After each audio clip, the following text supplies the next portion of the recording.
selamat siang Bapak Ibu dan teman-teman semua. Mau tadi pomingan nulisnya itu. Mohon untuk di-mute dulu speakernya. Kita akan mulai untuk sesi 1 Kabupaten Temanggung ini, Lokakarya Indonesiana. Pertama-tama saya perkenalkan dulu, nama saya Didik Yahya Permana, saya dari Direktorat Pembinaan Tenaga dan Lembaga Kebudayaan, Kementerian Pendidikan dan Kebudayaan. Saya siang ini bertugas untuk menjadi moderator di Lokakarya Indonesiana di Kabupaten Temanggung ini.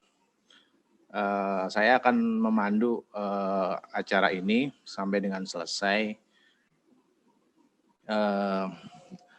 Di sini sudah ada 3 narasumber kita, Bu Ade Tanesia, Pak Ade Wicaksono, dan Mbak Agustina Rohyanti, atau yang biasa kita panggil Mbak Anti. Untuk memulai Lokakarya ini, kita akan menyanyikan lagu Indonesia Raya bersama. Hadirin dapat dipersilakan untuk berdiri sambil menyanyikan lagu bersama.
Silakan duduk kembali di tempat masing-masing. Minimal 50% guru mempunyai hasil karya, tidak harus PIKI. Berarti kalau sudah ada PIKI, mau ditambahin hasil karya yang lain? Ya, terima kasih. Sebelum memulai acara di siang hari ini, marilah kita berdoa untuk menurut agama dan kepercayaannya masing-masing. Berdoa dimulai.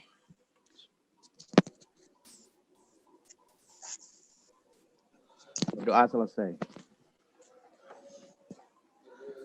Ya, untuk berikutnya saya akan membacakan tata tertib dari Lokakarya sesi 1 ini. Yang pertama, peserta diizinkan mengikuti capacity building ini hanya peserta yang terdaftar. Yang kedua, peserta melalui aplikasi Zoom wajib mengikuti kegiatan dari awal sampai akhir di setiap sesinya yang sudah ada di waiting room selambat-lambatnya 5 menit sebelum kelas dimulai. 3, peserta dilarang menyebarluaskan modul ataupun materi kepada pihak luar penyelenggara tanpa izin. Yang keempat, peserta wajib memperhatikan norma kesopanan selama mengikuti pelatihan. Yang kelima, peserta yang hadir dalam pelatihan via Zoom meeting harus memperhatikan arahan kota peserta yang disampaikan melalui grup WhatsApp oleh panel ahli atau pendamping. Yang keenam, peserta tidak diperkenankan untuk menghidupkan atau unmute suara pada mikrofon laptop atau telepon seluler masing-masing kecuali jika diminta narasumber atau moderator. Yang ketujuh, peserta wajib menyimak materi yang disampaikan oleh seluruh narasumber tanpa memotong pembicaraan dengan pertanyaan atau komentar langsung. Yang kedelapan, peserta diwajibkan menggunakan nama asli pada aplikasi Zoom. Yang belum menggunakan nama asli mohon segera diganti ya. Yang terakhir, peserta diharapkan mengikuti video selama materi berlangsung, mengaktifkan video selama materi berlangsung. Kalau yang nomor 9 ini kondisional, kalau misalnya koneksinya kurang bagus, videonya bisa dimatikan. Demikian tata tertib lokakarya ini. Untuk selanjutnya kita akan melihat dulu video Indonesiana yang akan diputar oleh Mas Faiz. Silakan.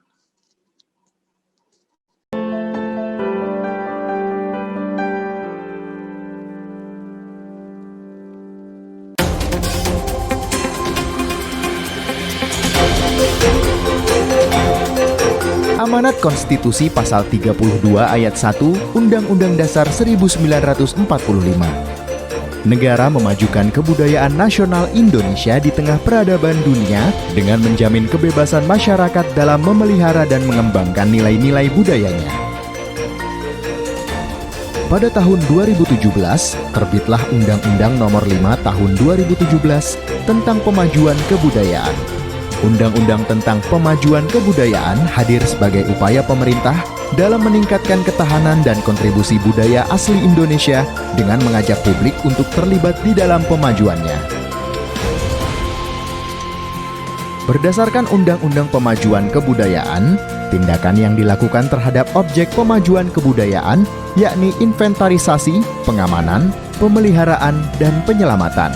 10 objek pemajuan kebudayaan tersebut adalah tradisi lisan, manuskrip, adat istiadat, ritus, pengetahuan tradisional, teknologi tradisional, seni, bahasa, permainan rakyat, dan olahraga tradisional. Setiap warga negara dapat berperan aktif dalam pemajuan kebudayaan. Dalam penyusunan strategi kebudayaan dan rencana induk pemajuan kebudayaan oleh pemerintah pusat, maka dibutuhkan rujukan berupa pokok pikiran kebudayaan daerah.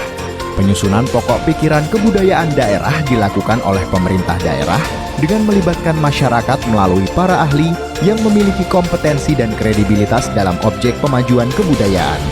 Hingga saat ini telah tersusun 377 pokok pikiran kebudayaan daerah kabupaten atau kota dan 34 pokok pikiran kebudayaan daerah provinsi. Dalam rangka menjalankan amanat Undang-Undang Nomor 5 Tahun 2017, maka diselenggarakanlah Kongres Kebudayaan Indonesia pada tanggal 5 sampai dengan 9 Desember 2018. Kongres ini telah berhasil menelurkan 7 strategi kebudayaan. 1. Menyediakan ruang bagi keragaman ekspresi budaya dan mendorong interaksi untuk memperkuat kebudayaan yang inklusif. 2. Melindungi dan mengembangkan nilai, ekspresi, dan praktik kebudayaan tradisional untuk memperkaya kebudayaan nasional. 3. Mengembangkan dan memanfaatkan kekayaan budaya untuk memperkuat kedudukan Indonesia di dunia internasional. 4. Memanfaatkan objek pemajuan kebudayaan untuk meningkatkan kesejahteraan masyarakat. 5. Memajukan kebudayaan yang melindungi keanekaragaman hayati dan memperkuat ekosistem. 6. Reformasi kelembagaan dan penganggaran kebudayaan untuk mendukung agenda pemajuan kebudayaan. 7. Meningkatkan peran pemerintah sebagai fasilitator pemajuan kebudayaan. Secara garis besar, Undang-Undang Pemajuan Kebudayaan mengatur 4 ruang lingkup utama dari pemajuan kebudayaan, yaitu pelindungan, pengembangan, pemanfaatan, dan pembinaan.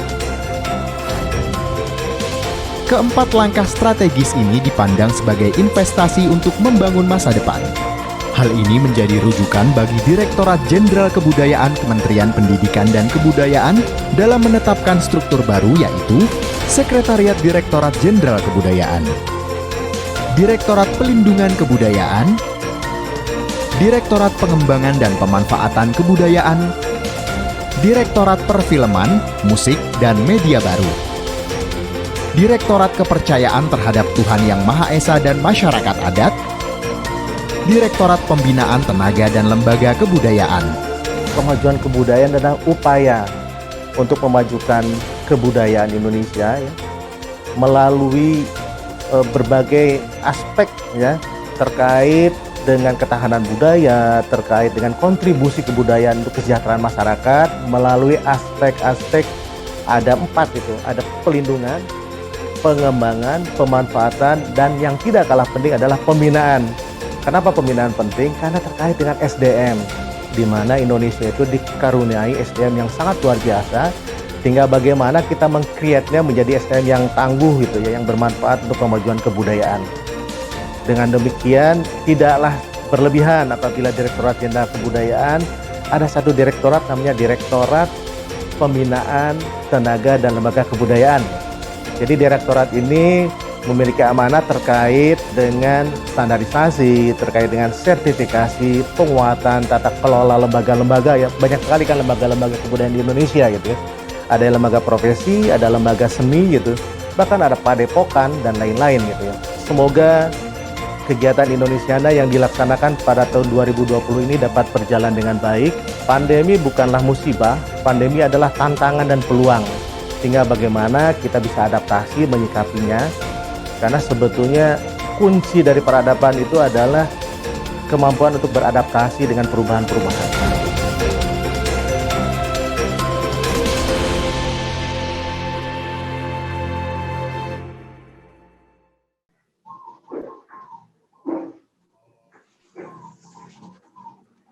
Ya, dilanjutkan dengan video lainnya, silakan.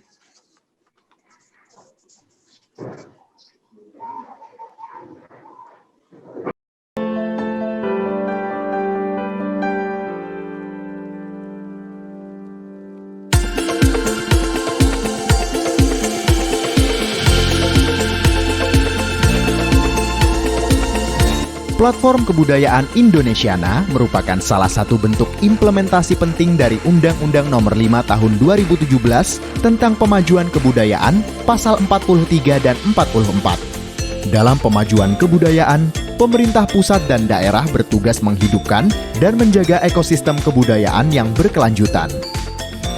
Indonesiana adalah langkah konkret Direktorat Jenderal Kebudayaan sebagai platform gotong royong pelaksanaan kegiatan seni budaya di Indonesia yang bertujuan untuk membantu tata kelola kegiatan seni budaya yang berkelanjutan, berjejaring, dan berkembang. Tujuan platform Indonesiana adalah sinergi untuk memaksimalkan pendayagunaan sumber daya kebudayaan untuk tujuan pembangunan nasional dalam bidang kebudayaan. Terpolanya gotong royong pemajuan kebudayaan agar lebih efektif, efisien, dan berkelanjutan. Meningkatnya kualitas penyelenggaraan kegiatan budaya. Platform Indonesiana bukan sebatas keramaian atau pertunjukan kebudayaan, namun juga memiliki tugas menciptakan dampak yang memperkuat ekosistem kebudayaan. Ekosistem objek pemajuan kebudayaan adalah tata interaksi antar unsur yang saling menunjang dalam pelindungan, pengembangan, pemanfaatan, dan pembinaan di bidang kebudayaan. Peserta platform Indonesiana adalah pemerintah daerah, provinsi, kabupaten, atau kota dengan melibatkan komunitas budaya, seniman, pegiat seni, budayawan lokal dengan menjunjung prinsip-prinsip sebagai berikut. Gotong royong, partisipatif, penguatan lokal, keragaman, ketersambungan.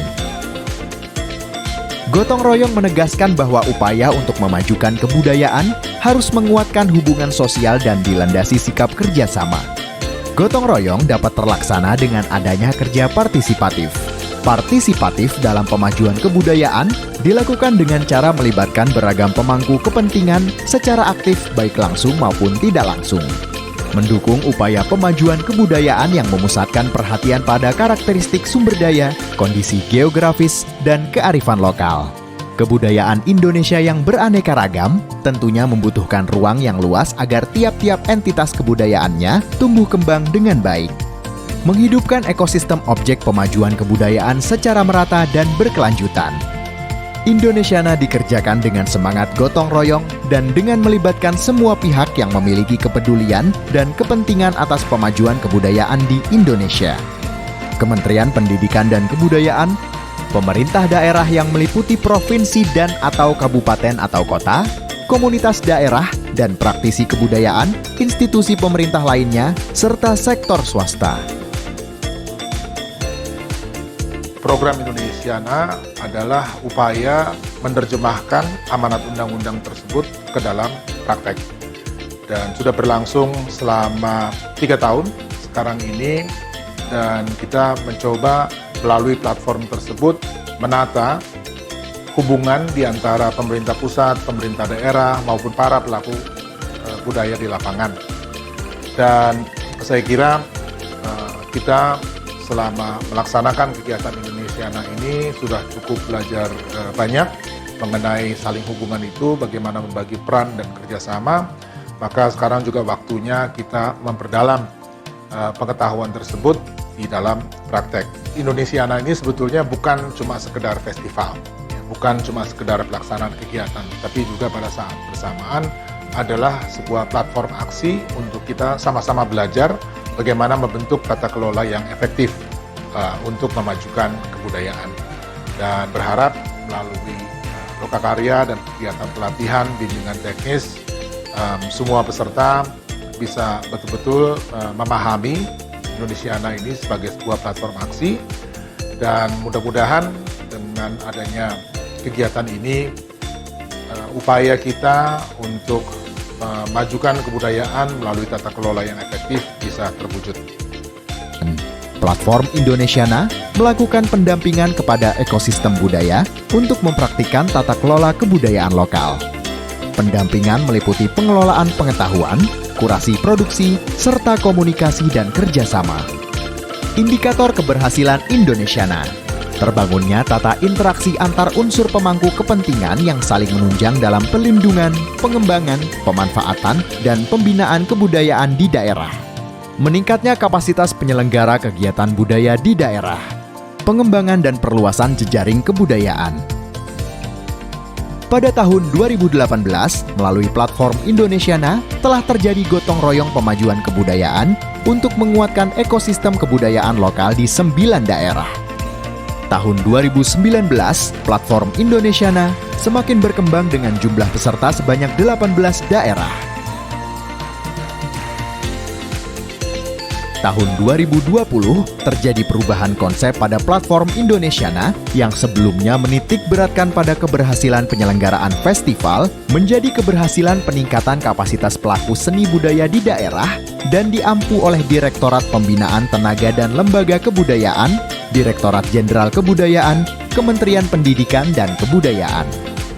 Pemerintah daerah Kabupaten Ngada melalui Dinas Pariwisata dan Kebudayaan Kabupaten Ngada memberikan sebuah apresiasi yang setinggi-tingginya kepada Kementerian Pendidikan dan Kebudayaan. Peran pemerintah daerah dalam hal ini sebagai fasilitator Indonesiana, kegiatan Indonesiana yang ada di daerah, yaitu di Kabupaten Ngada.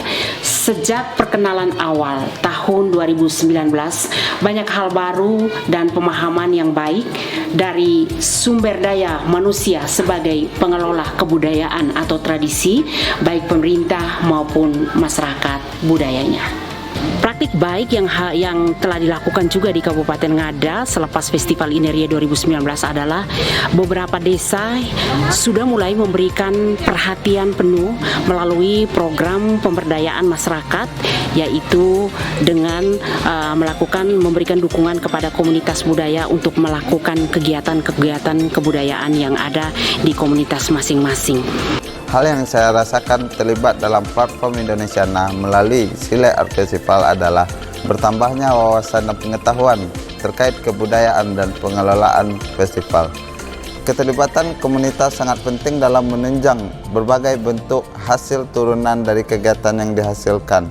Dalam hal ini, Platform Indonesiana menjadi salah satu landasan untuk menciptakan rangkaian-rangkaian dan kekuatan baru untuk mempertemukan komunitas-komunitas yang terdapat di daerah.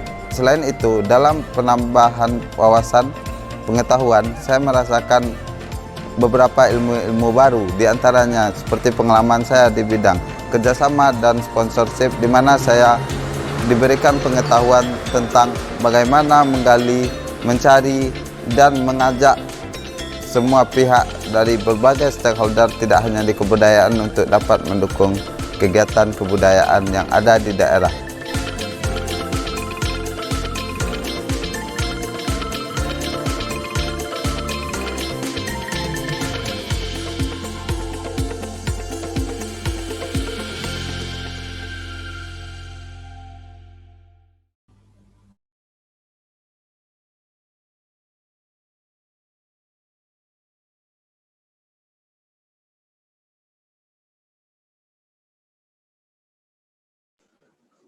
Sebelum kita memulai lokakarya ini, saya akan membacakan profil dari para narasumber kita di siang hari ini. Yang pertama, Ibu Ade Tanisya, lahir di Jakarta 29 Oktober 1967. Saat ini tinggal di Jalan Minggiran, Gang Pisang, Mantri Jeron, Yogyakarta. Pendidikan terakhir dari lulusan Fakultas Antropologi Universitas Indonesia.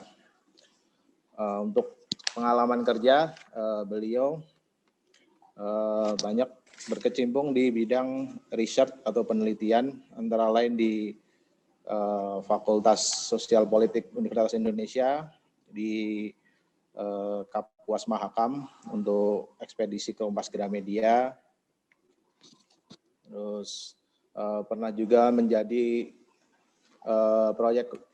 koordinator proyek untuk program kebudayaan Kembali Lestari di Lombok, Kalimantan Barat, dan Halmahera Utara. Untuk saat ini beliau sebagai konsultan program Indonesiana di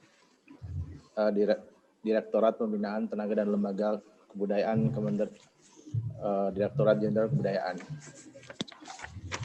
Selanjutnya untuk Bapak Adi Wicaksono, lahir di Malang 18 September 1966 di Jawa Timur. Untuk tempat tinggal ada di Jalan Kaca Jendela 8, Rajawati, Kalibata, Jakarta Selatan. Untuk pendidikan pernah di English Department, Academy of Foreign Language, Malang, Java. Terus di Civil Engineering atau Teknik Sipil UII Yogyakarta. Selain itu ada Alliance Française, Lembaga Indonesia Perancis di Yogyakarta. Dan tahun 92 sampai 97 sebagai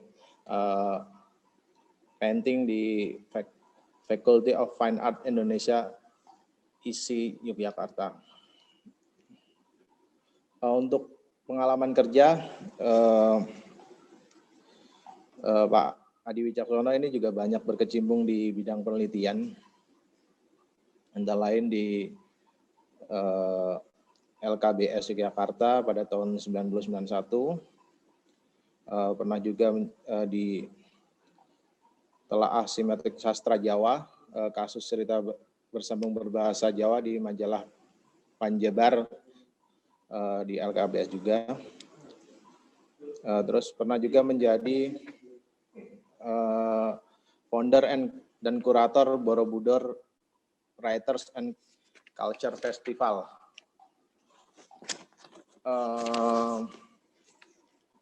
Beliau ini Adi Wicaksono itu sebagai kurator, banyak berkecimpung di dunia kekuratoran. Untuk narasumber yang ketiga, Mbak Anti, nama panjangnya Agustina Rohyanti, lahir ini alamat di Banjaran Village, Tapos, Depok. Beliau adalah alumnus dari Fakultas Film dan TV Institut Kesenian Jakarta dan Fakultas Seni Pertunjukan jurusan Antropologi Tari Institut Kesenian Jakarta. Saat ini beliau sebagai Direktur Jakarta Dance Carnival dari tahun 2015 sampai sekarang, terus sebagai Sekretaris Jenderal Asosiasi Seniman Tari Indonesia atau ASETI tahun 2018 sampai 2021. Demikian profil narasumber kita siang ini, Bu Ade Tanesia, Pak Adi Wicaksono, dan Pak Agustina Rohyanti atau kita biasa manggilnya Bu Anti. Untuk materi di siang hari ini, di dalam lokakarya ini akan dibahas mengenai evaluasi dari pelaksanaan Festival Sindoro Sumbing di tahun lalu, kemudian dilanjutkan dengan pembahasan proposal Sindoro Sumbing tahun 2020 ini yang mungkin nanti akan menjadi proposal untuk Indonesiana di 2021 nanti. Untuk selanjutnya saya serahkan kepada para narasumber untuk memandu diskusi ini. Mungkin dari Bu Ade Tanesia dulu ya untuk review dari Festival Sindoro Sumbing tahun kemarin. Silakan Bu Ade. Baik, terima kasih Mas Yahya. Selamat siang teman-teman dari Temanggung. Selamat siang juga dari Disparbud, Mas Sugeng, dan Bapak Ibu lainnya. Untuk yang pertama ini mungkin kita akan melihat kembali. Jadi pada tahun 2019 itu Dirjen Kebudayaan kan melakukan semacam survei ya ke beberapa daerah yang melakukan festival, salah satunya ke Temanggung dan Wonosobo, Festival Sindoro Sumbing. Nah, ini kita mau melihat kembali hasil dari evaluasi Festival Sindoro Sumbing dari tim Monef Indonesiana pada tahun 2019. Silakan Mas. Ininya presentasinya.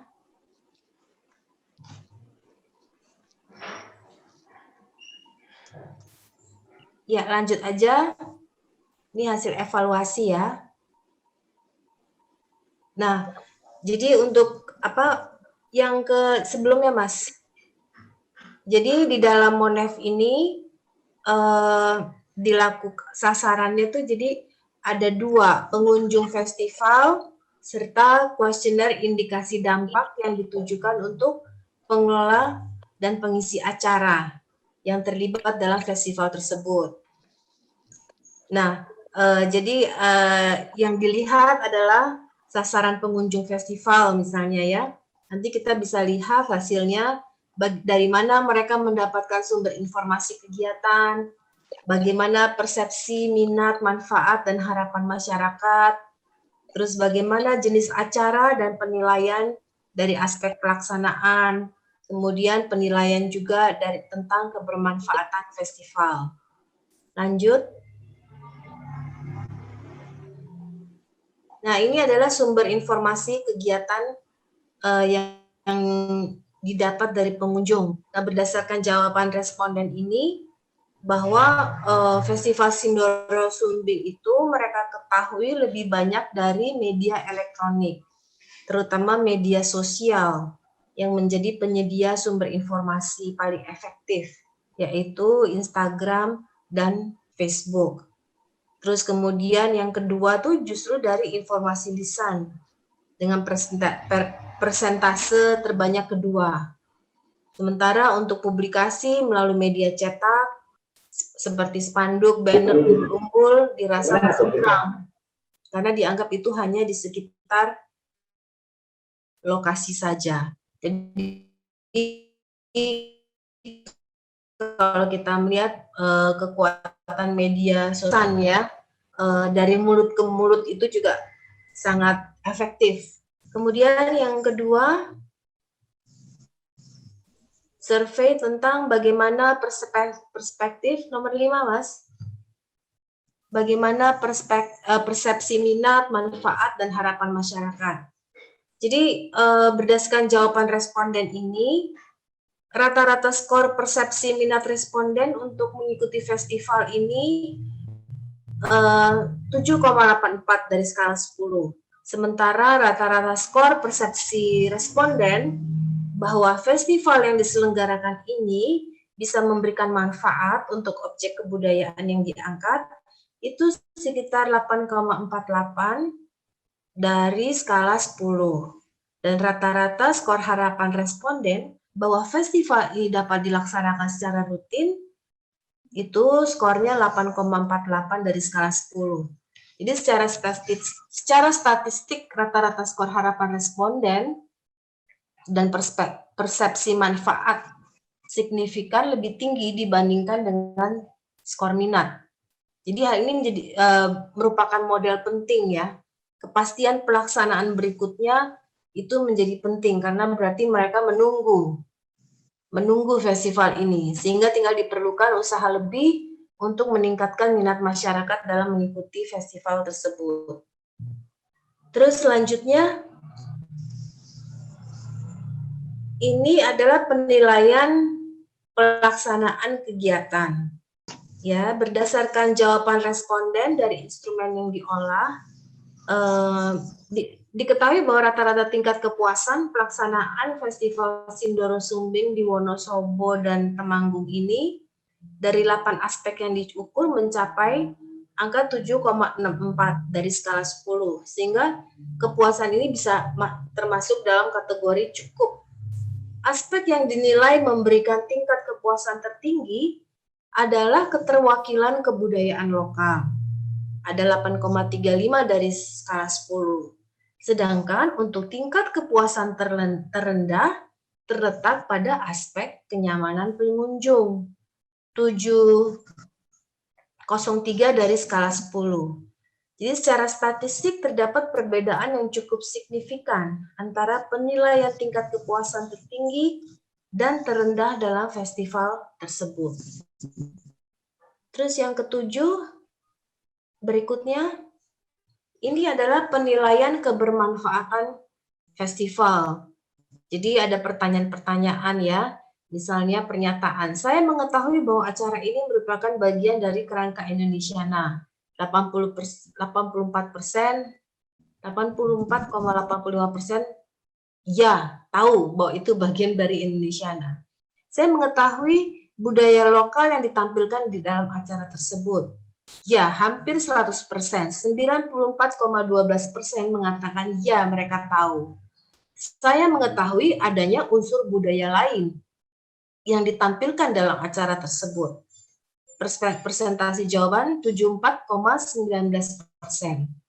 Dengan mengikuti acara ini, saya jadi tertarik untuk belajar tentang budaya tersebut. Ya, 88,24% mengatakan ya mereka tertarik. Setelah mengikuti acara ini, saya jadi ingin memperkenalkan budaya daerah saya kepada keluarga, teman, dan lingkungan saya. 88,24% mengatakan ya, semoga itu benar ya. Kemudian yang D6, acara tersebut memperluas wawasan saya tentang keberagaman budaya Indonesia yang tidak terbatas pada budaya lokal saja. Ya, 91,18% mengamini pernyataan ini. Nah, yang D7 setelah mengikuti acara ini,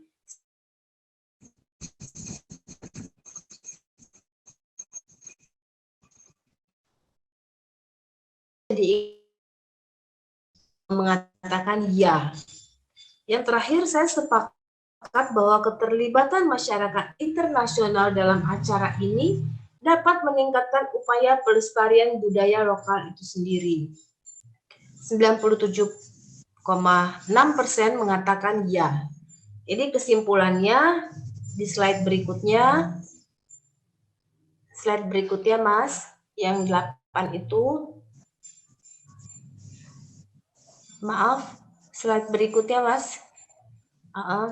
Jadi kesimpulannya berdasarkan jawaban responden dari instrumen terolah, 8 pernyataan tentang manfaat yang diperoleh responden dalam festival Sindoro Sumbing di Wonosobo dan Temanggung.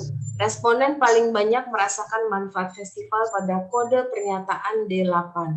Di sisi lain, responden paling sedikit merasakan manfaat festival pada kode pernyataan D3. Selanjutnya,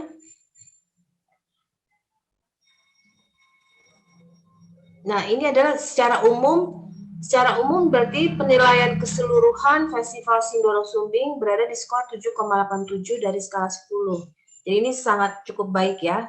Berdasarkan hasil tersebut dapat diindikasikan bahwa tingkat kebermanfaatan festival tersebut sudah cukup baik apabila ditinjau dari pernyataan yang tercakup dari masing-masing unsur. Jadi Festival Sindoro Sumbing telah berhasil memberikan manfaat kepada masyarakat akan pengembangan dan pemanfaatan budaya lokal yang terdapat dalam masyarakat. Kemudian kita melihat lagi dari sisi transparansi ya, nomor 10, slide nomor 10. Nah, kalau dari sisi transparansi, kesimpulannya responden menyetujui jika rencana kegiatan Indonesiana sudah diketahui oleh seluruh pihak yang terlibat. Untuk jumlah anggaran hanya sebagian kecil yang mengetahui, serta pembagian tugas atau pekerjaan sudah jelas dan terlaksana dengan baik. Yang 11, nomor 11, kalau dari sisi partisipasi, kalau berdasarkan hasil olahan kuesioner ini tentang tata kelola dapat ditarik kesimpulan, ya sebagian besar pihak-pihak yang berkompeten di daerah ini memang dilibatkan dalam penyusunan rencana kegiatan. Proses pengambilan keputusan juga dalam perencanaan sudah baik. Hasil perencanaan kegiatan sudah disosialisasikan kepada sebagian besar pihak yang terlibat. Kegiatan ini juga sudah disosialisasikan kepada masyarakat dengan baik. Mekanisme pemilihan pihak yang terlibat dalam kegiatan ini juga sudah baik. Mekanisme penyampaian masukan dari pihak yang terlibat sudah baik. Panitia kegiatan Indonesiana menerima aspirasi dari masyarakat dan peserta. Itu juga sudah baik ya. Bentuk dukungan dari masyarakat, swadaya dalam kegiatan ini juga sudah cukup baik. Apalagi kalau kita lihat di Temanggung dan juga di Wonosobo saat itu dari masyarakat maupun dari banyak instansi atau perusahaan-perusahaan yang terlibat ya di dalam mendukung kegiatan Festival Sindoro Sumbing. Yang nomor 12, ini mengenai akuntabilitas. Dari grafik di atas dapat kesimpulan bahwa mekanisme pertanggungjawaban kegiatan dan mekanisme evaluasi pertanggungjawaban sudah baik. Begitu juga untuk ketersediaan forum penyampaian pertanggungjawabannya. Selain itu, responden pun menyetujui jika kegiatan ini sudah memberikan hal positif untuk menjadi bagian proses pembelajaran. Terus, setelahnya soal akuntabilitas itu adalah soal koordinasi. Untuk soal koordinasi, struktur organisasi pelaksanaan kegiatan ini sudah baik. Untuk sistem komando telah berjalan baik di lapangan. Mekanisme pertemuan atau rapat persiapan sudah dilakukan dengan baik. Tingkat partisipasi para pihak dalam rapat-rapat persiapan, baik dalam kehadiran dan keaktifan memberi masukan, itu juga sangat baik. Rata-rata responden sangat menyetujui jika masih ada yang dominan juga dalam rapat-rapat persiapan Indonesiana. Itu yang terakhir ya. Terus tim Monef juga melakukan diskusi terpumpun ya. Nah, ini adalah hasilnya. Dalam diskusi terpumpun itu dari pihak pemerintah daerah mengatakan pernah beberapa kali melakukan rapat koordinasi antara Pemda dan komunitas, namun masih mendapati masalah teknis yang berseberangan. Kalau dari komunitas dilibatkan dalam tim knowledge management atau pengelolaan pengetahuan. Mereka juga melakukan riset untuk mencari benang merah ketersambungan festival dengan Kabupaten Temanggung dan Wonosobo, serta melakukan kerjasama dengan para influencer lokal untuk menghasilkan insight publikasi melalui medsos. Total ada 114 komunitas berpartisipasi dari masing-masing desa yang terlibat dalam kepanitiaan dan kemitraan. Ini sepertinya campur ya, Temanggung dan Wonosobo nih. Kalau dari sisi akademisi, membuat buku kajian untuk Sindoro Sumbing dengan bekerja sama dengan peneliti dari ISI Solo dan para alumni-alumni ISI di Wonosobo. Juga serta dilibatkan dalam perencanaan dan kurasi. Ini kayaknya dari sisi Wonosobo, melibatkan pelajar dari tari lengger, kolosal, guru-guru seni budaya, dan MGMP dari masing-masing sekolah melakukan seleksi peserta tari yang akan tampil. Dari sektor swasta melakukan kerjasama dengan Ernaf, Bank Jateng, dan Aqua. Ini mungkin dari Wonosobo, karena saya tahu juga Temanggung juga banyak melakukan kerjasama, juga dengan kementerian-kementerian lain. Untuk media, cukup banyak ya media ini, baik lokal maupun nasional, Kedaulatan Rakyat, Detikcom, Kompas TV, Jateng TV, Jakarta Post, Wonosobo Express, dan Jawa Post. Dan saya pikir dari yang saya nggak tahu ini mungkin dari Wonosobo, tapi Temanggung juga sangat banyak. Kemudian yang 16, slide 16. Selanjutnya Mas, ini dari sisi pelaku festival. Kalau dari sisi gotong royong yang dilakukan sudah cukup baik. Dari mulai berbagi anggaran, dari pusat ke daerah, lalu dari komunitas juga ikut berpartisipasi dengan tenaga yang dimiliki serta bakat dan pikiran untuk pelaksanaan kegiatan yang berhubungan dengan platform Indonesiana. Untuk dinas misalnya bagian mengurus administrasi untuk berlangsungnya kegiatan ini. Karena acara atau kegiatan ini keinginan bersama untuk membangun dengan ikhlas demi kebudayaan Indonesia ke depannya. Juga menyadarkan bahwa masyarakat bahwa festival ini kegiatan kita bersama. Untuk penguatan lokal, di sisi pendidikan sebelum pentas diberikan pemaparan yang ditayangkan sebelum permainan musik bundengan. Ini Wonosobo ya. Tujuannya agar masyarakat ataupun generasi muda dapat memahami asal mula dari alat musik yang ditampilkan. Bahwa bundengan itu asli dari Wonosobo. Dan untuk anggota sendiri dilakukan pelatihan dengan workshop terkait alat musik bundengan, bahkan kini sudah dimasukkan dalam ekstrakurikuler anak sekolah untuk melestarikan budaya asli dari Wonosobo. Selanjutnya, yang nomor 17, tentang kreasi.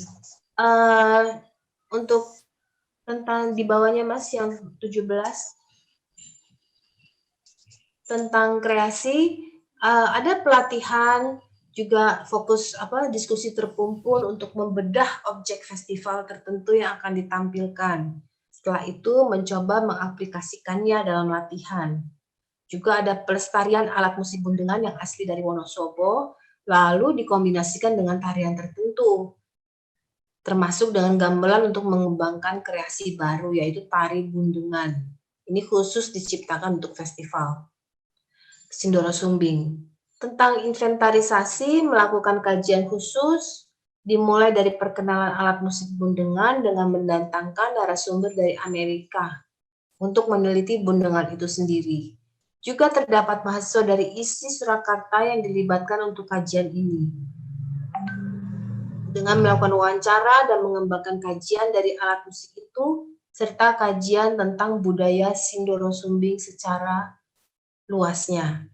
Nah, ini adalah hasil evaluasi sepertinya dilakukan di dua wilayah itu, yaitu Temanggung dan Wonosobo. Baik, itu dulu saya paparkan hasil evaluasinya dari tim Monef Indonesia tahun lalu. Kemudian mungkin kita bisa mendiskusikan sedikit, saya minta tanggapan dari teman-teman dari Dinas Kebudayaan yang ada di Temanggung mengenai hasil evaluasi ini. Atau mungkin mau menambahkan dari hasil evaluasi yang internal ya, tahun lalu itu bagaimana. Karena ini bisa menjadi pembelajaran untuk Festival Sindoro Sumbing di tahun 2021. Baik, terima kasih. Persilakan dari Temanggung, entah dari komunitas maupun dari Dinas Kebudayaannya. Mau menanggapi hasil evaluasi itu atau mempunyai evaluasi tersendiri. Terima kasih. Tapi secara umum bahwa Festival Sindoro Sumbing itu sudah dilakukan dengan sebaik-baiknya ya, gitu. Dan saya bisa mengerti bahwa kolaborasi antar dua kabupaten itu bukan hal yang mudah. Jadi bahwa ini sudah dilaksanakan dengan baik, aku pikir ini sebuah pencapaian tersendiri juga. Saya belum tahu apakah hal ini di Jawa Timur terjadi juga. Ada provinsi ikut dan beberapa kabupaten bersama-sama untuk penyelenggaraan Panji.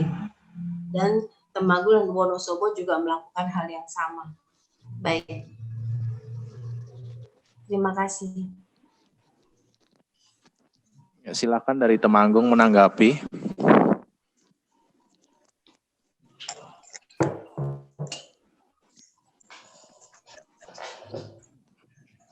Dari dinas atau komunitas mungkin bisa menambahkan. Mungkin ada evaluasi juga.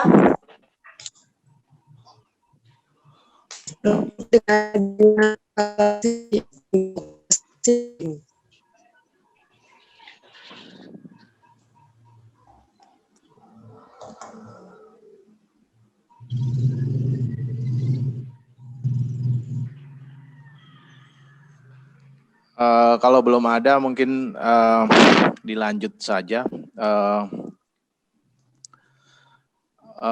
Sekarang ke kurang adanya evaluasi dari Festival Sindoro Sumbing, jadi terkesan Bagaimana Mbak Angelina, Melisa?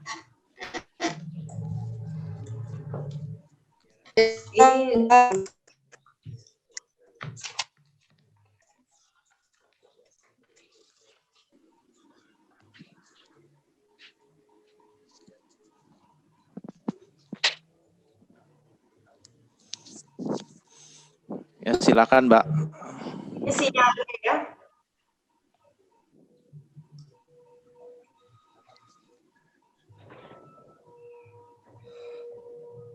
Sinyalnya mungkin kurang ya.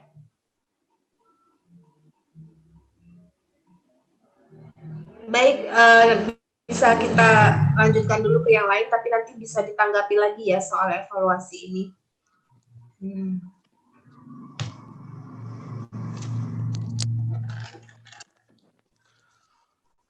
Dari narasumber lain, Mas Ade atau Mbak Anti mungkin ada tanggapan lain?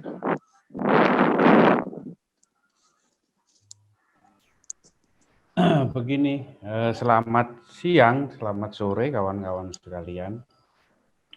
Yang pertama, kalau dilihat dari poin-poin evaluasi tadi saya kira sudah sangat bagus, tinggal dipertahankan.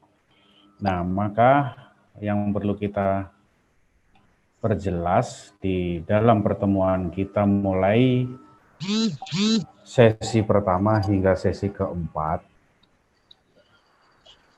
itu akan kita bahas proposal yang sudah ada atau sudah disampaikan oleh Temanggung kepada Indonesiana. Nah, proposal itu nanti kita dalami di sini.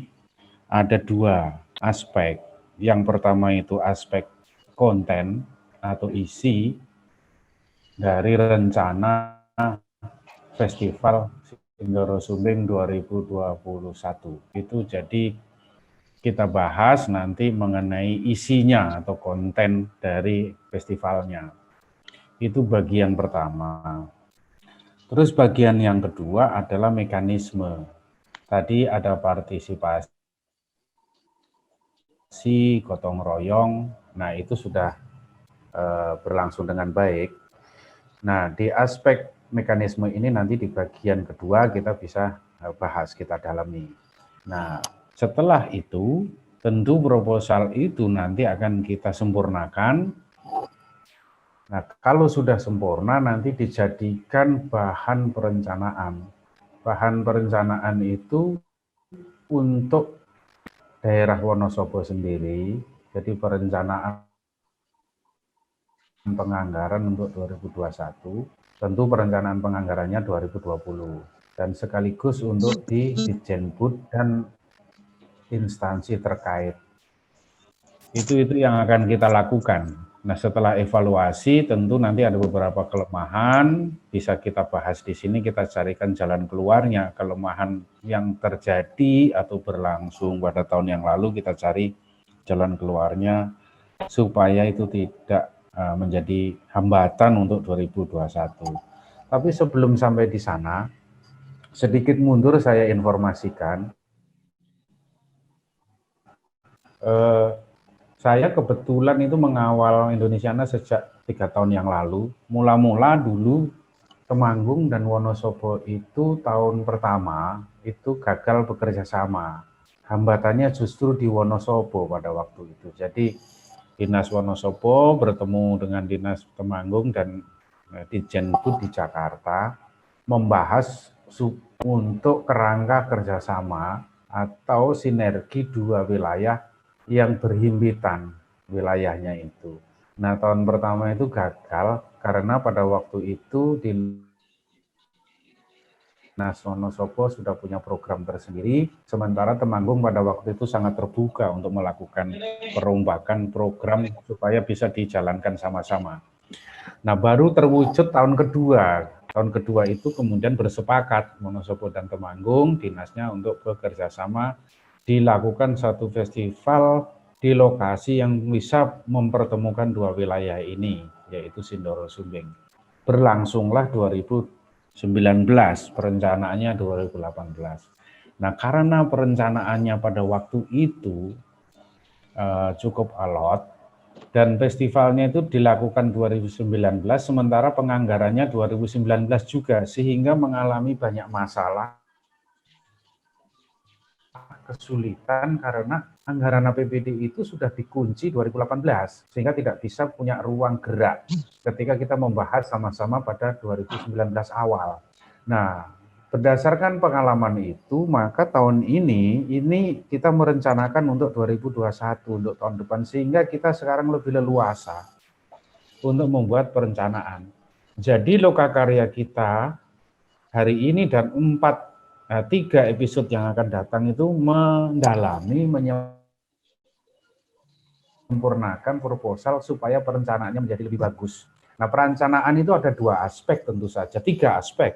Yang pertama itu perencanaan konten atau isi, nanti kita dalami, yaitu OPK-nya. Jadi kesenian dan budayanya apa saja yang mau kita rangkum dalam festival, nanti kita dalami. Dan itu sudah tertuang dalam proposal versi pertama yang diserahkan, diberikan oleh Temanggung kepada Indonesiana. Sudah ada bahan proposal yang pertama itu, yang saya sudah baca juga. Itu mengenai konten ya, jadi kita dalami nanti. Yang kedua mengenai gotong royong mekanismenya. Mekanisme nanti itu harus tercermin minimal dalam 2 hal. Yang pertama itu gotong royong anggaran. Dalam beberapa sesi Indonesiana di tempat lain, baru saja tadi pagi saya itu mengampu workshop seperti ini di Majene, Mandar. Nah, di situ kita nanti akan bahas mengenai sumber daya. Sumber daya itu minimal ada dua, yaitu dana, dan yang kedua itu non-dana. Non-dana ini terdiri dari jejaring, kemudian otoritas, dan peluang-peluang yang lain yang bukan dalam bentuk uang. Ada beberapa pengalaman di daerah-daerah yang lain tahun yang lalu, mereka itu mengerahkan sumber daya di luar dana itu bahkan lebih besar kalau dinilai uangnya. Bekerja sama secara lintas sektoral. Ada di Halmahera Barat, Ngada, terus kemudian ada Flores Timur. Itu festival ini memang yang punya gawe itu dinas, yang mengampu kebudayaan biasanya Budpar, tapi kemudian bekerja sama dengan SKPD yang lain. Nah, Temanggung Wonosobo pada tahun 2019 itu mereka kemudian menggandeng SKPD yang lain sehingga bisa mengambil atau menggali dana dari dana desa. Jadi nanti kita identifikasi sumber daya yang di luar dana yang dimiliki oleh dinas. Demikian juga yang ada di Dirjenbud juga begitu. Jejaring bisa kita manfaatkan. Ada di Flores Timur, di Larantuka itu ketika berlangsung festival, listrik dan lain-lain itu dibiayai oleh PLN sehingga menjadi gratis. Air bersih juga dibiayai oleh instansi terkait. Terus kemudian karena terkait dengan lautan, kemudian bekerjasama dengan dinas KKP. Sehingga terkumpullah sumber daya. Nah, itu di bagian mekanisme sumber daya nanti kita petakan ulang. Sumber-sumber daya itu dari mana saja. Nah, tentu yang berikutnya dari swasta. Nah, salah satu daerah yang paling sukses menggalang sumber daya dari swasta itu adalah Temanggung Wonosobo. Dibandingkan Sumatera Barat waktu itu, terus kemudian Jawa Timur yang kebetulan saya juga mengampu atau mengawal Jawa Timur, tidak sesukses Temanggung dan Wonosobo ketika mengeksplor atau menggali sumber daya dari swasta. Temanggung adalah yang paling berhasil. Daerah-daerah lain justru yang diberdayakan sumber itu adalah dari sumber daya desa. Nah, itu nanti bisa kita identifikasi di bagian kedua, yaitu aspek sumber daya. Nah, aspek ketiga itu tim kerja. Tim kerja ini harus mencerminkan keterwakilan komunitas, pelaku, dan pemangku kepentingan dari masyarakat, seni, mungkin juga masyarakat umum, plus dari pemerintah. Jadi kombinasi itu, dan saya kira Temanggung salah satu yang berhasil untuk memadukan itu.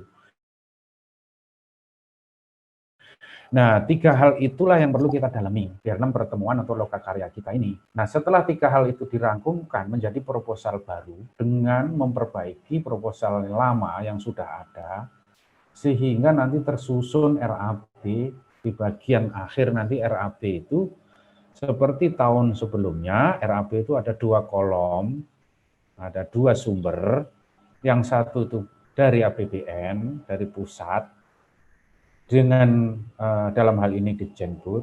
Terus kolom pertama itu adalah APBD, sumber APBD itu dari mana saja kita bisa gali, dari dinas kebudayaan, pendidikan, dari mana-mana, dirangkumkan sehingga yang punya hajat festival ini bukannya dinas yang pengampu kebudayaan, tapi juga ada pendidikan, ada mungkin lingkungan hidup, ada yang lain-lain, tergantung relevansi dari kontennya itu sendiri.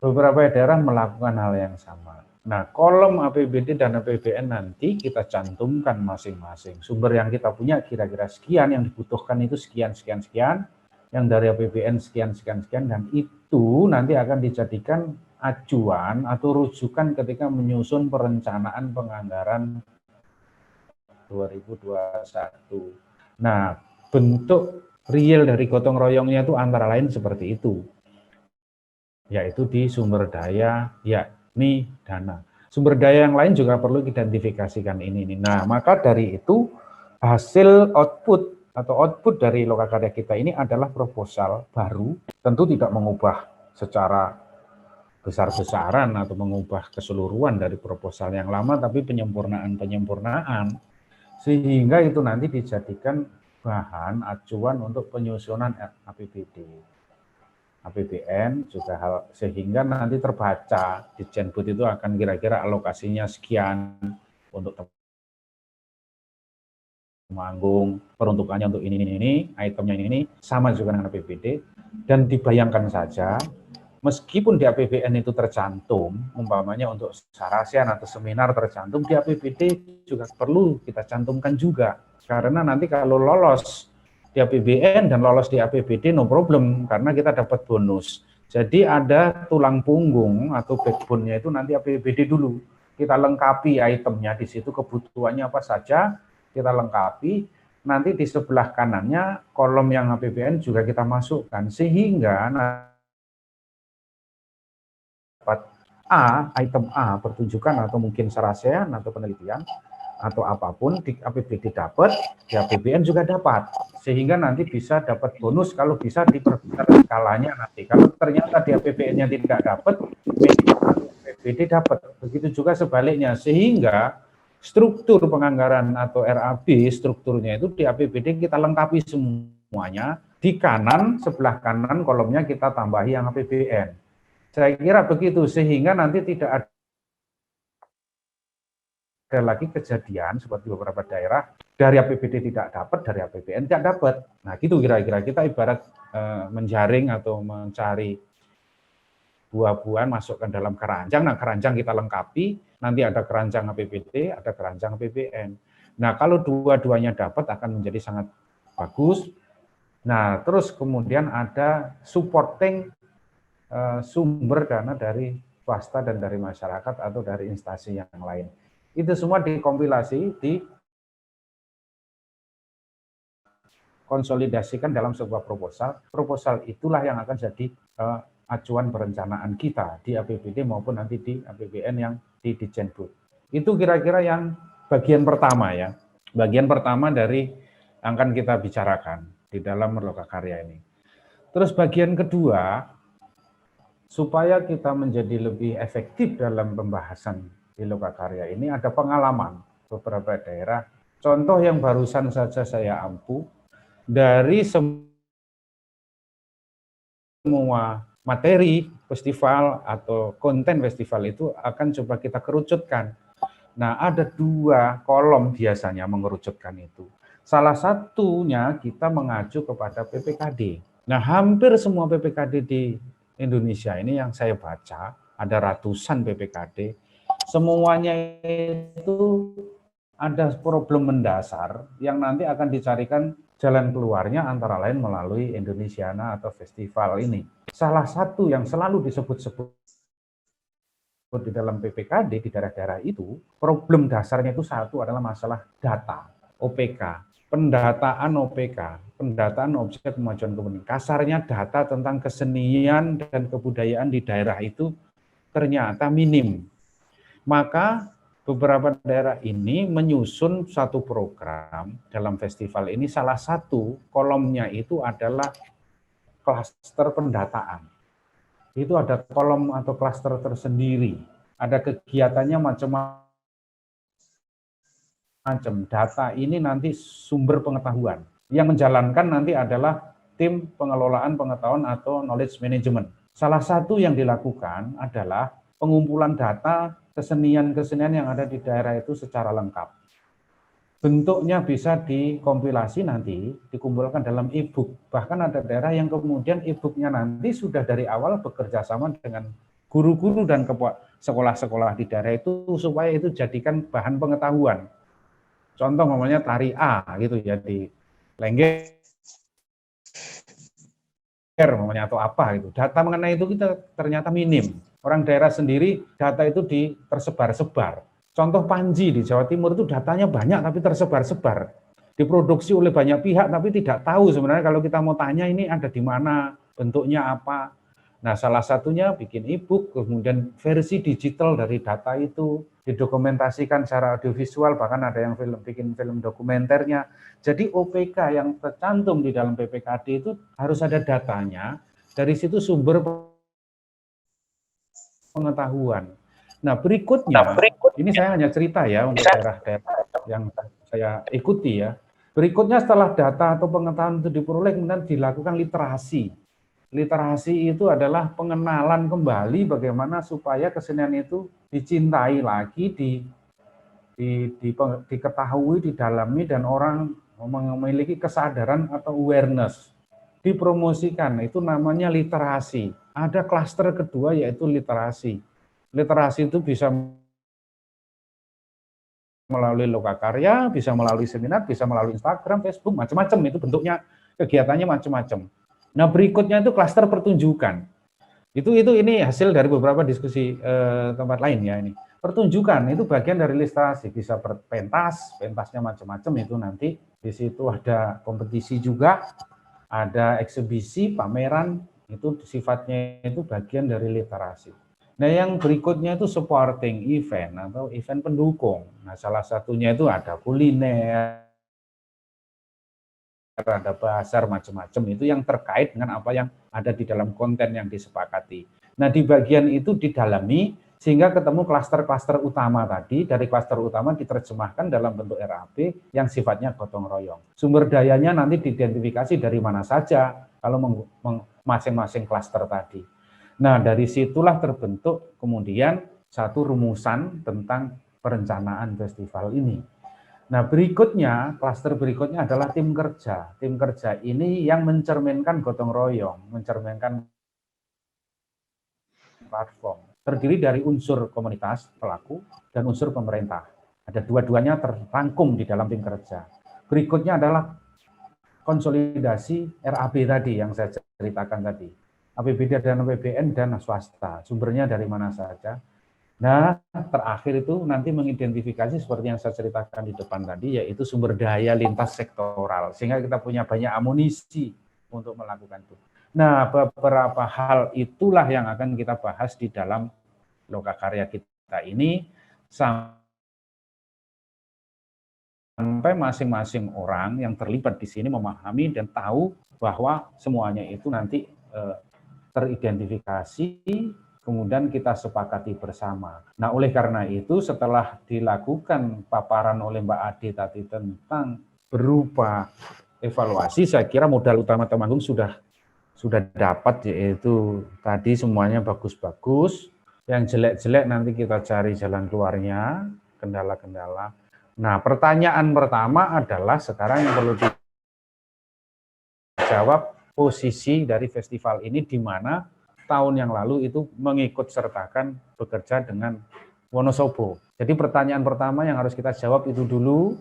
Terus pertanyaan kedua nanti adalah kontennya. Konten itu menyangkut OPK, mendalami objek pemajuan kebudayaannya. Nah, baru selanjutnya hal-hal lain tadi. Nah, sekarang saya mengajukan pertanyaan bagaimana ini dengan Sindoro Sumbing, di mana hanya Temanggung saja. Apakah Sindoro Sumbing itu dipertahankan atau hal lain festival ini yang mencerminkan betul-betul akar bahkan juga martabat kebudayaan Temanggung gitu loh. Nah, kalau itu disepakati saya kira bisa diskusikan, kita sepakati bersama di sini. Jadi dasarnya dulu posisi ini ada di mana ini? Apakah nanti tetap bersinggungan dengan Wonosobo atau tidak, itu dulu. Terus yang kedua nanti baru hal-hal yang lain. Demikian saya kira Mbak Ade Tanesia dan Mas Yahya. Mungkin itu dulu yang perlu kita respon, kita minta pendapat dari teman-teman dari Temanggung. Terima kasih. Terima kasih Mas Sadi Wicaksono. Mungkin dari Mbak Anti ada tambahan? Ya, selamat siang teman-teman semua. Suara saya terdengar ya? Dengar, Mbak. Terdengar ya. Di sini soalnya agak barusan hujan. Saya sepakat dengan apa yang disampaikan Mbak Ade dan Mas Adi. Pada pertemuan kali ini mungkin kita akan lebih banyak mendiskusikan bagaimana tentang perencanaan untuk proposal di tahun 2021. Terutama 3 hal besar tadi yang disebut Mas Adi, di dalamnya bagaimana gotong royong itu bisa terjadi di dalam postur anggaran agar ini bisa menjadi luas di dalam berkegiatannya.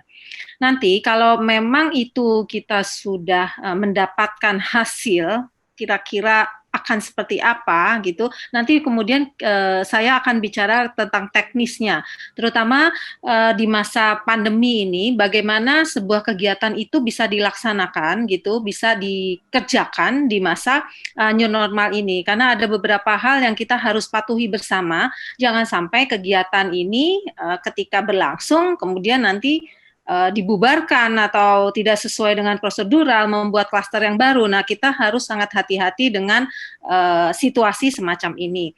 Mungkin kita bisa mulai saja diskusinya, karena kebetulan saya juga tidak pernah mengawal dengan kawan-kawan Temanggung, jadi saya harus mulai mengenal satu persatu gitu. Mungkin bisa dimulai dari kawan-kawan yang kemarin itu sangat terlibat aktif, mungkin dari tim kerja sebelumnya gitu ya, Mbak Ade dan Mas Adi, seperti mungkin dari direktur festivalnya ataupun dari dinas. Mungkin kita bisa memulai saja diskusi ini. Begitu, terima kasih.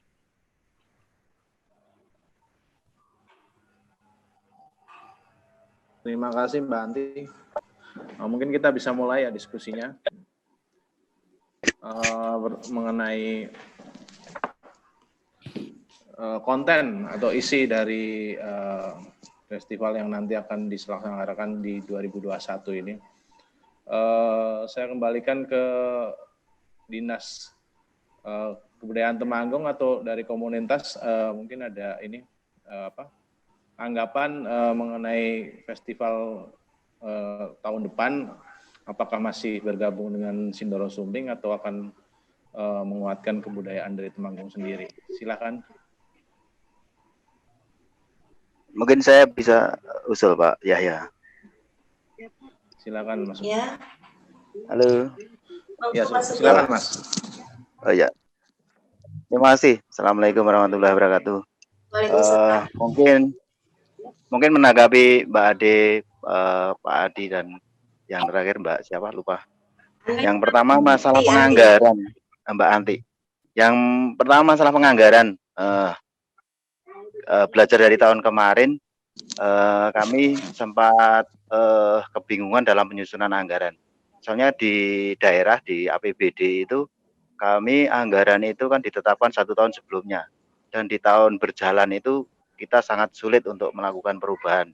Misalkan terjadi penyesuaian kegiatan dan sebagainya. Terus kemudian yang kedua adalah kisi-kisi biaya anggaran apa saja yang dibiayai oleh pusat dan daerah. Itu tahun kemarin kita bingung dan terjadi perdebatan yang cukup alot. Ya, saya ingat sekali dengan Pak Levi waktu itu. Saya masih imam Pak Levi itu sampai hampir semua poin itu tidak ada yang bisa dibiayai oleh pusat. Yang pertama mungkin saya mengusulkan ini terkait dengan penganggaran itu apakah bisa dibuat semacam juklak atau juknis yang mengatur apa saja yang bisa dibiayai oleh Kemendikbud melalui program Indonesiana ini, poin apa saja yang bisa dibiayai, kemudian nanti APBD atau daerah itu bisa menyesuaikan dengan juklak dan juknis itu untuk kita cover di APBD. Kemudian nanti yang tidak bisa di cover pusat dan daerah itu baru akan kita buatkan pos untuk kita carikan pihak ketiga atau sponsorship. Saya kira itu.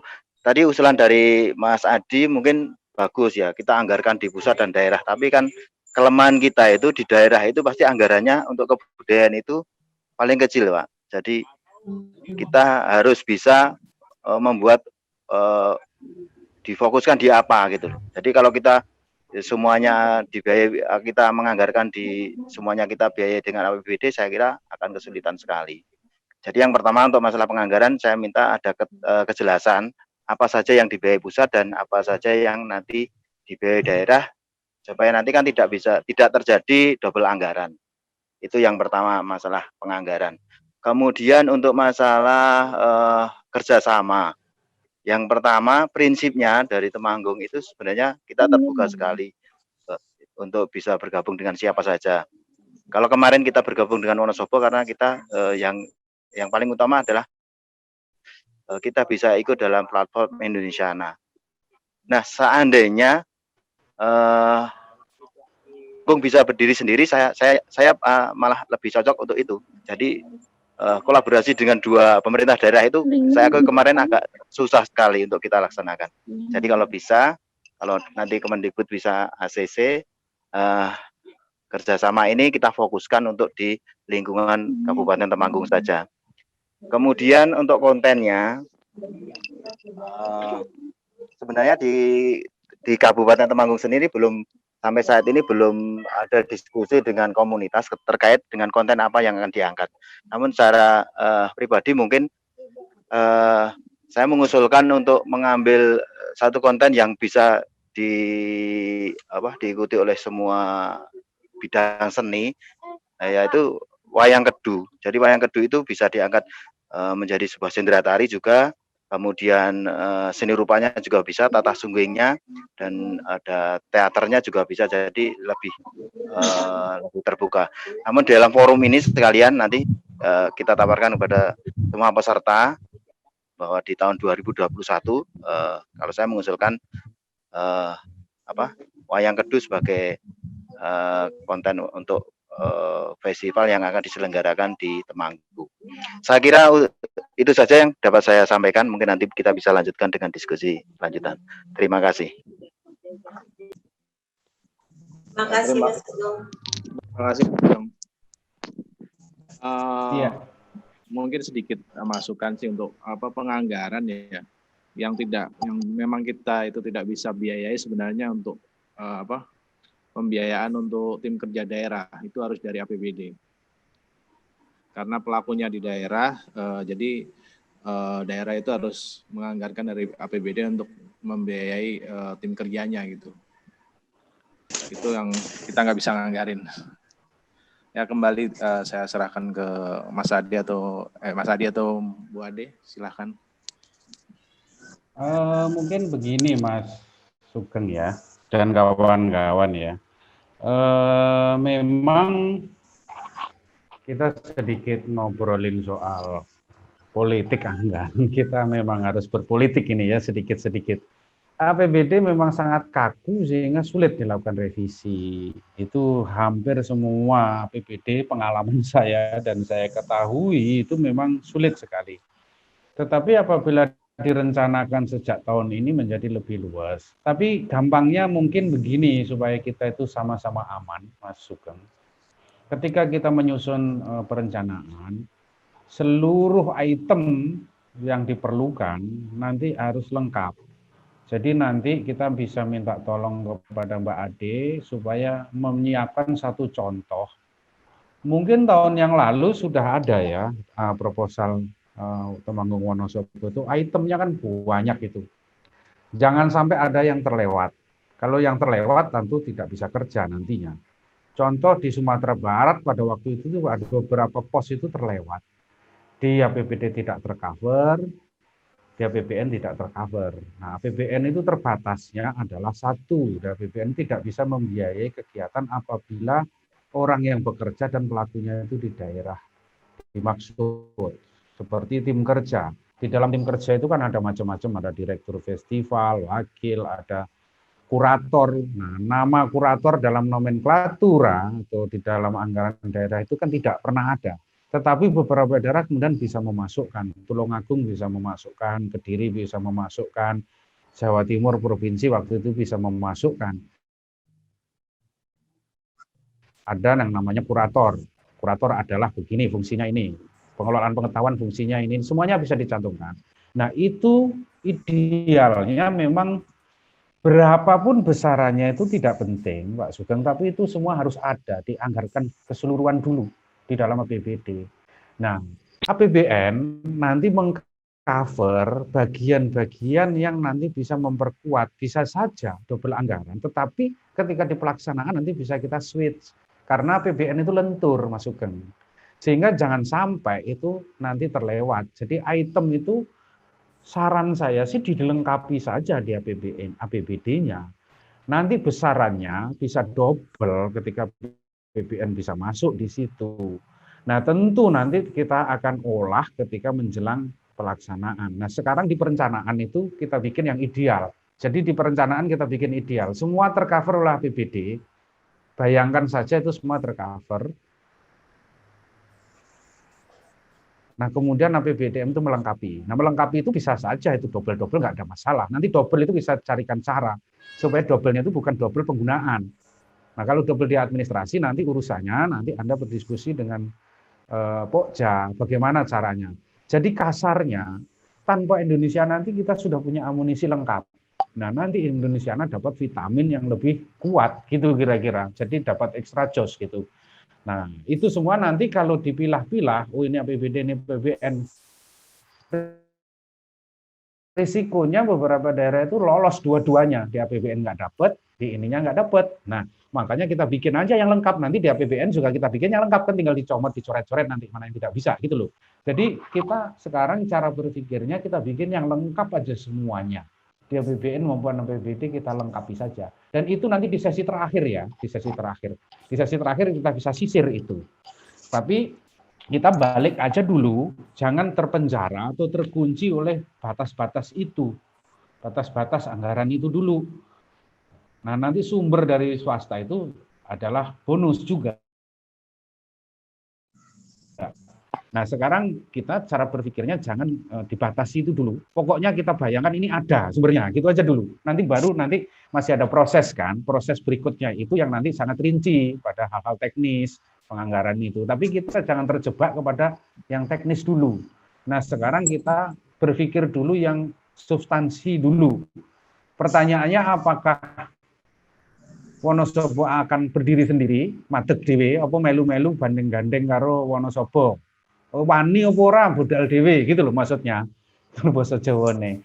Nek wani berarti nanti disusun strukturnya.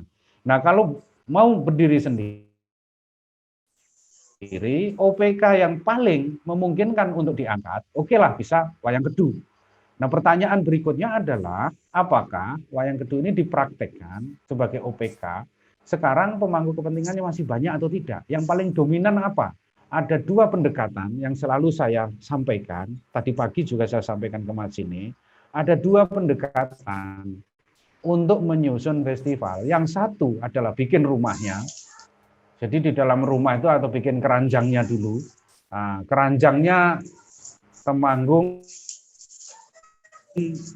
Bangkit apa gitu ya, nama festivalnya boleh diganti apa saja, bisa Sindoro Sumbing, bisa apalah namanya. Nah, keranjang ini nanti dicari isinya macam-macam, bisa buah-buahannya macam-macam, bisa dimasukkan di keranjang itu. Dan itu yang paling mudah. Nah, kalau yang seperti ini biasanya gaduh-gaduh, segala hal yang nggak relevan pun bisa dimasukin, yang nggak cocok, yang nggak masuk akal bisa masukin di dalam keranjang itu. Nah, yang kedua itu berdasarkan satuan OPK-nya. Di Jawa Timur itu memilih Panji, karena Panji itu persebarannya bisa sampai Asia Tenggara. Nah, kalau sudah ketemu, yang kedua ini pendekatannya, pilihannya yang jenis kedua ini dari satuan seninya, namanya Wayang Kedu. Nah, yang terkait dengan Wayang Kedu itu bisa melebar kemana-mana, bisa sastranya, bisa pertunjukannya, bisa nanti seni kontemporernya, bisa seni rumahnya, macam-macam. Tetapi pertanyaannya kemudian di dalam PPK Temanggung itu sebenarnya apa yang tercantum di situ? Yang tercantum itu OPK yang mayoritas itu kira-kira yang paling dominan apa? Itu dulu kita identifikasi. Nah, kalau yang dominan itu ternyata di Temanggung itu adalah A, Wayang Kedu, ya sudah, Wayang Kedu ya kita angkat. Berarti isian konten, kegiatan, isi festival ini nanti terkait Wayang Kedu dalam banyak breakdown atau banyak bentuk atau banyak format macam-macam, bahkan nanti bisa melebar kemana-mana. Itu yang pertama. Jadi yang perlu kita jawab sekarang adalah satu, apakah Temanggung mau berdiri sendiri atau mau meneruskan Sindoro Sumbing yang masih kemarin sama Wonosobo, itu dulu yang paling penting. Terus yang kedua, OPK-nya nanti kita diskusikan. Nah, kan yang tahu kawan-kawan ini yang ada di Temanggung nih yang tahu, yang paling penting, yang paling potensial, Temanggung itu apa sih sebenarnya? Kultur apa yang ada di situ itu yang perlu kita jadikan jangkarnya. Nah, baru kalau ketemu jangkarnya dibikin rumahnya. Nah, kebalik kalau yang tadi dibikin rumah atau keranjangnya dicari isinya. Nah, kalau itu mudah, semua hal bisa dimasukin ke dalam keranjang itu. Nah, yang kedua berikutnya nanti tentu ada supporting event. Nah, kayak kuliner, bazar ini, bazar itu, bikin meriahnya itu nanti adalah supporting, yaitu event pendukung yang bahkan itu bisa lebih besar gaungnya, tetapi tetap brandnya, kerangkanya itu adalah wayang kedu, namanya kayak gitu. Apakah wayang kedu itu seksi? Apakah potensial untuk dijadikan identitas festival ini? Nah, itu dulu yang kita harus pikirkan. Jadi yang dua pertanyaan yang harus kita jawab dulu. Yang satu, Temanggung mau sendirian atau mau gandeng-gandeng daerah yang lain. Yang kedua, OPK-nya apa? Atau mau bikin rumahnya dulu, baru dicarikan keranjangnya. Itu dulu. Nah, mungkin kawan-kawan di Kedu lebih cocok yang mana nih? Mau bikin keranjangnya dulu, kemudian dimasukin segala sembarang kalir dimasukkan situ, atau kita mulai dari buah atau burungnya atau ayamnya dulu, baru dibikin kurungannya. Saya kira itu dulu, pertanyaannya di situ dulu. Saya kira demikian Mbak Ade dan Mbak Ante. Saya serahkan kepada kawan-kawan Kedu untuk bersuara ini, menyampaikan pendapatnya.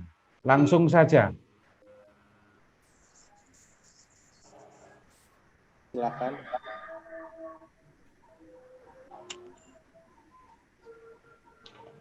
Kalau saya pribadi sih lebih baik itu Temanggung sendiri ya, tidak usah mengait-ngaitkan dengan daerah lain ya.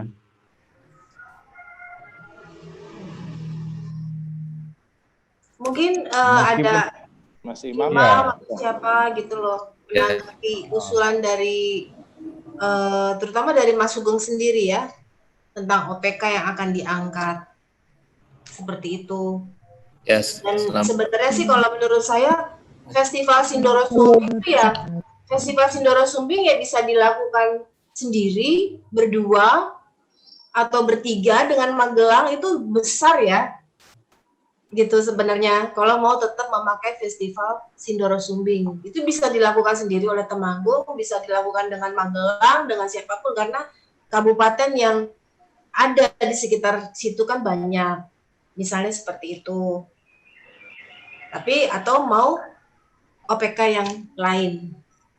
Monggo Mas Imam ini dulu direktur festival Mas Adi. Oke, silakan Imam. Ya, selamat siang Mas. Selamat siang semuanya. Di Kota Temanggung Imam. Temanggung Mas. Oke. Temanggung. Ini Temanggung semua ini. Oh ya. Tulen. Ya, kalau saya mungkin pengalaman dari tahun kemarin, sebenarnya sih sejarah dari kegiatan Festival Sindoro Sumbing sendiri waktu itu memang kita di Temanggung bersama dengan Dinas Kebudayaan dan Pariwisata itu istilahnya sudah menyiapkan diri waktu itu memang konsen di Temanggung gitu. Perlu dikaji ukur. Waktu berjalannya istilahnya kegiatan ini kemudian dari Indonesianya sepertinya kan waktu itu mensyaratkan adanya kolaborasi antar kabupaten gitu Mas. Jadi akhirnya kita istilahnya kolaborasi dengan Wonosobo untuk membuat festival ini, dan festival ini juga kita ada rangkaian acara yang di Temanggung sendiri, kemudian Wonosobo juga ada rangkaian acara sendiri, kemudian ada satu acara yang kita bareng, yaitu acara yang waktu itu dilaksanakan di Kledong. Jadi kalau mungkin kami sendiri kan di komunitas ya, itu dari teman-teman sendiri kan sebenarnya lebih ke menjadi pelaksana kegiatan waktu itu. Jadi programnya memang dari Dinas Kebudayaan di Temanggung.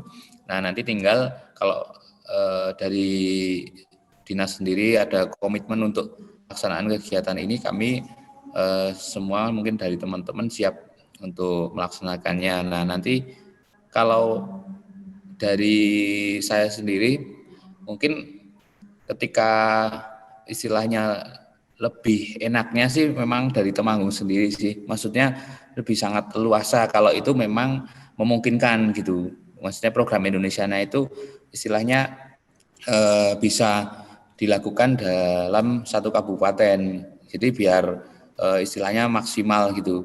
Karena memang tadi ketika kolaborasi dengan daerah lain gitu memang butuh energi lebih dan juga butuh sinkronisasi yang cukup lumayan juga. Nah, masukan saya sih kalau kemarin kita sudah bikin buku yang Festival Sindoro Sumbing ini, di sana sudah ada rekomendasinya, mungkin nanti bisa dilihat lagi. Tapi yang jelas kalau secara konten ya nanti itu kan teknis ya, jadi harapannya untuk knowledge manajemennya bisa dilaksanakan di awal Mas atau Mbak. Jadi kemarin itu agak telat ya, maksudnya sudah mulai kita agak jalan baru knowledge manajemennya dilakukan, karena kan ini penggalian terkait dengan konten, jadi ketika ini dilakukan lebih di awal kita lebih matang lagi. Nah, untuk acara sendiri dari mungkin yang kemarin kan ada rangkaian acara sekitar 7 acara yang di Temanggung itu ada yang GVOG yang sudah ada, itu harapannya kan itu kan akan menjadi salah satu acara ikonik Temanggung. Jadi kalau bisa tetap ada gitu, meskipun nanti tadi misalkan ibaratnya bolanya yang dalam keranjang itu, keranjangnya nanti mungkin festivalnya apa bisa tetap pakai nama yang sama atau nanti ganti, tapi di salah satu bulannya itu ada GVOG yang mungkin sudah dikenal masyarakat, daripada kita membangun acara yang baru dan itu sudah punya apa ya istilahnya identitas itu dan berskala internasional, itu bisa tetap dilakukan. Dan nanti misalkan ada tambahan bola-bola yang lain lagi yang nanti mungkin akan kita bahas bersama di dalam forum nanti yang knowledge management-nya memperdalam sebenarnya Temanggung di sendiri itu potensinya apa, kemudian yang memang bisa diangkat apa gitu. Jadi kalau mungkin dari saya seperti itu. Oke, terima kasih Imam. Saya kira ada titik terang ini tetap menggunakan Sindoro Sumbing, tapi itu miliknya Temanggung kan gitu. Perkara nanti tempatnya bisa di Kledung atau di mana nanti terserah, yang paling memungkinkan di mana, yang paling potensial di mana, tapi nama itu Sindoro Sumbing nggak ada masalah. Yang lain mungkin pendapat yang lain? Iya, Ibu Mas Adi. Kepala Dinas, Bapak Kepala Dinas, iya.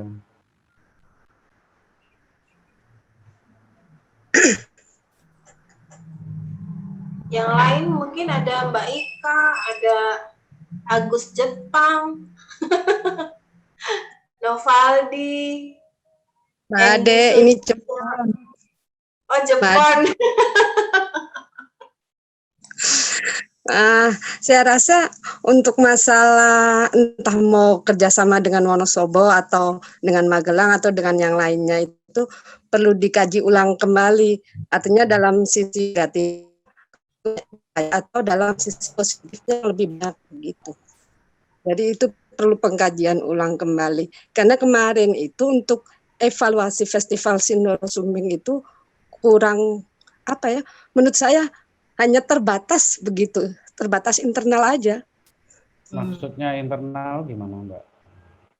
Maksudnya kurang apa ya? Jadi tidak ada evaluasi dengan Wonosobo untuk Festival Sindoro Sumbing kemarin. Oh, Temanggung sendiri melakukan evaluasi ya? Ada evaluasi ada. Oh. Wonosobonya yang saya tahu itu tidak ada. Tapi nggak tahu juga. Tapi ada tidak dari bersama-sama. ada dari yang dari dinas siapa ya? Mas Sugeng, terus siapa lagi? Yuse. Oke. Oke, bagaimana kalau seandainya tetap menggunakan Sindoro Sumbing tapi sekarang kita miliki oleh Temanggung gitu aja. Soal tempat festivalnya nanti bisa diatur gitu ya, di mana gitu. Bisa di kota, bisa di Sindoro itu sendiri atau di mana-mana. Yang penting yang sangat potensial nanti bisa kita tentukan. Bagaimana kalau masih pakai Sindoro Sumbing tapi itu sekarang miliknya Temanggung gitu ya? Iya. Saya pikir itu juga akan baik ya teman-teman, karena kan kita sendiri sekarang kan mulai tahun kemarin itu sudah membangun branding tentang nama Festival Sindoro Sumbing. Jadi memang ada baiknya kita tetap menggunakan nama itu saja gitu. Jadi untuk kesinambungan festival kita ini, itu saran saya sih. Sebenarnya Festival Sindoro Sumbing itu kan juga bekerjanya tuh, tim kerjanya tuh bersama-sama dengan ada banyak orang Wonosobo. Jadi walaupun nanti itu dikawal oleh Temanggung, ya siapa tahu nanti teman-teman Temanggung masih mau ngajak teman-temannya yang di Wonosobo, siapa tahu gitu loh. Itu jadi tetap gitu bisa berkolaborasi ya, lentur ya, bisa lentur gitu kan, kayak misalnya kan ada Sanggar Tari mana tuh ya Mas Sugeng ya, temannya Mas Sugeng juga toh gitu, yang dekat Kledong itu loh, itu kan mungkin masih bisa diajak kayak gitu loh. Itu sih yang saya pikir gitu, bahwa di dalamnya ada G-Folk gitu ya nggak masalah juga gitu ya. Isiannya tuh bisa macam-macam, nanti tergantung Temanggung mau mengangkat apa. Itu kan. Betul. Terus yang kedua untuk tadi saran dari Pak Sugeng masalah yang kedua itu kurang sosialisasinya, Pak. Jadi saya orang Kedu pun belum terlalu paham tentang wayang Kedu. Kalau dilihat di perlu lebih Temanggung, disosialisasikan ke masyarakat. Ya, di Temanggung ini seni yang paling banyak OPK dominan yang dipraktekkan itu apa? Jaran Kepang. Oh, Jaran Kepang. Oke. Itu ada terkait dengan wayang Kedu nggak itu Jaran Kepang? Enggak sih Mas, kayaknya itu, tapi kemarin juga ada sebenarnya panggung jaran itu, cuman kan itu perlombaan ya waktu yang kemarin, cuman bisa kita create lagi, tapi basic sih yang paling banyak itu ada sekitar lebih dari 800-an kelompok Jaran Kepang di sini. Oke, ya, tadi ada pengalaman begini, saya kutip lagi dari Majeni. Saya tanya, dasarnya apa mengangkat Sipa Mandar? Nama festivalnya Sipa Mandar. Oh gini Mas, dalam peta kebudayaan di Sulawesi Barat ini, Majeni itu titik temu antara lautan, bahari dengan agraria pegunungan. Jadi rekonsiliasi antara daratan dan laut. Oke, memang selama ini yang paling banyak diekspos adalah bahari. Laut itu kebudayaannya namanya kebudayaan maritim kalau laut. Nah kalau agraria